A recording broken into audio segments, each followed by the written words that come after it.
to others and speak to them quietly and tell them and share with them your battlefield experience. And they will then on their own go and join the battle for liberating the Holy Land. That is backbones made out of steel. But let us now return to the Muslim village. And let us return to food. It is not by accident that food is being corrupted. It is not by accident that food is being genetically modified and then patented, so that this seed now belongs to the patent holder. And you got to pay. You got to pay if you want to plant this seed. It is part and parcel of a process of taking control of food. And that control is then used by Dajjal to rule the world.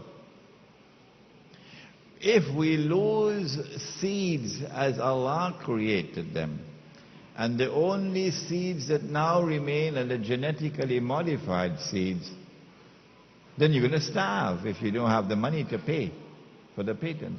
Robert Mugabe understood that. That's why they're demonizing him. There is a second dimension to the corruption of food that Imran Chowdhury was speaking about.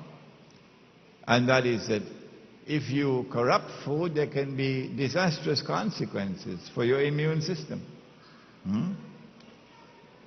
If you corrupt food, and if you allow radiation to damage your male sperms, tomorrow you're going to have a world with only women in it.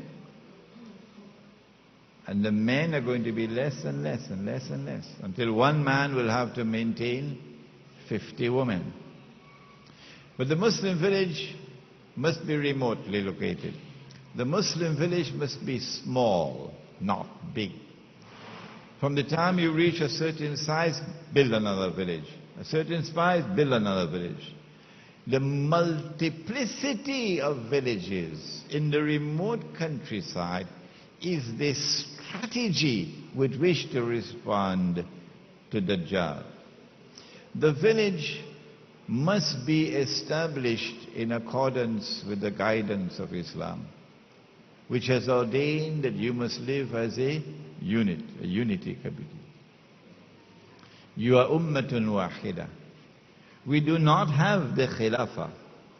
We cannot restore authenticity to our collective life at the macro level. Not possible. Hizb ut-Tahrir thinks that it is possible. Go ahead, make the effort. We say it is not possible. If it is not possible to restore authenticity to our collective life at the macro level, why can't we do it at the micro level? So the Muslim village is a micro Darul Islam.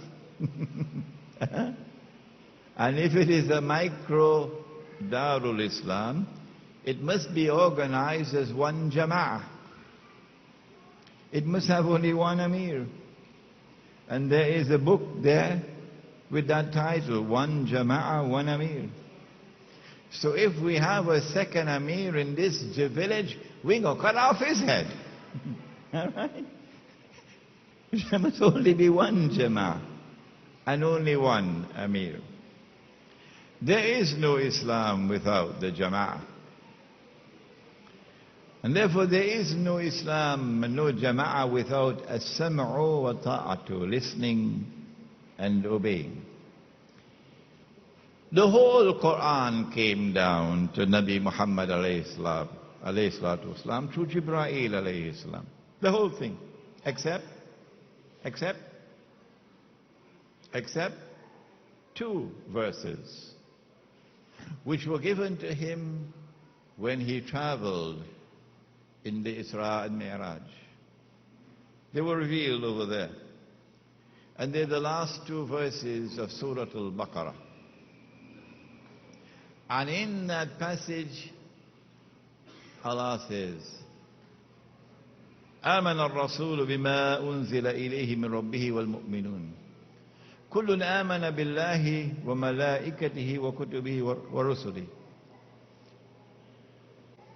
آمن الرسول بما أنزل إليه من ربه والمؤمنون كل آمن بالله وملائكته I'm forgetting it. Anyhow, in this passage, وَقَالُوا, Allah puts these words on the lips of the believers. وَقَالُوا لَا نُفَرِّقُ بَيْنَ أَحَدٍ مِّن رُسُلِهِ. We make no distinction between the prophets of Allah. لَا نُفَرِّقُ بَيْنَ أَحَدٍ مِّن رُسُلِهِ. وَقَالُوا, and they declare, this cannot be by accident, that this is revealed up there. And these words are put on our lips. وَقَالُوا سَمِعْنَا وَأَطَعْنَا. We are a people who listen and who obey. Listen and obey who? يَا أَيُّهَا الَّذِينَ آمَنُوا, O you who have faith in Allah, أَطِيعُوا اللَّهِ, obey Allah. So listening and obeying is first of all listening to Allah and obeying Allah. وَأَطِيعُوا الرَّسُولِ. And so listening and obeying is secondarily listening to Allah and obeying Allah. And then وَأُولِي الْأَمْرِ مِنْكُمْ. And obey those in authority. Is that all? No. It's not those in authority. It's more than that. It says minkum. So the Security Council of the United Nations does not fit into this. And the government in Washington does not fit into this. وَأُولِي الْأَمْرِ مِنْكُمْ. And obey those in authority from within your own ranks. Obedience of the Prophet sallallahu ta'ala alayhi wasallam is obligatory only after obedience of Allah. And to the extent that obedience of the Prophet is not in conflict with obedience of Allah.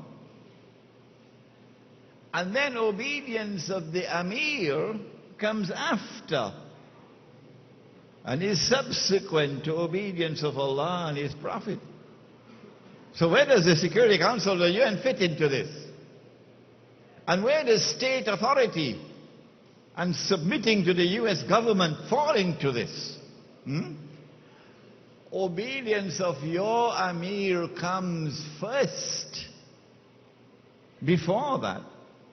And obedience of the Prophet comes before obedience of the Amir, and obedience of Allah comes first. And on Judgment Day, we will be questioned about this. Oh yes. So it's time for us to prepare for Judgment Day. In the Muslim village, we will therefore have one Jama'ah, and we'll have one Amir. And we'll have to obey that Amir, even if he be a black Abyssinian with his hair like dried grapes, said the Prophet ﷺ in Khutbatul Wida, because the black man was enslaved, always enslaved. But when Bilal became a Muslim, Bilal became the one to call the people to prayer. And tomorrow Bilal would be the Amir.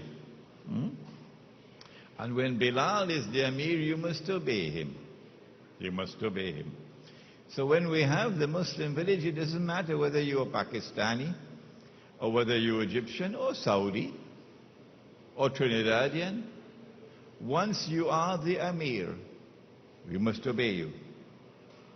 In the Muslim village, in order for the solidarity of the village to be maintained, in order for the unity of the village to be preserved, the Quran and the Sunnah must be the foundation of our collective life. And in order for the Quran and the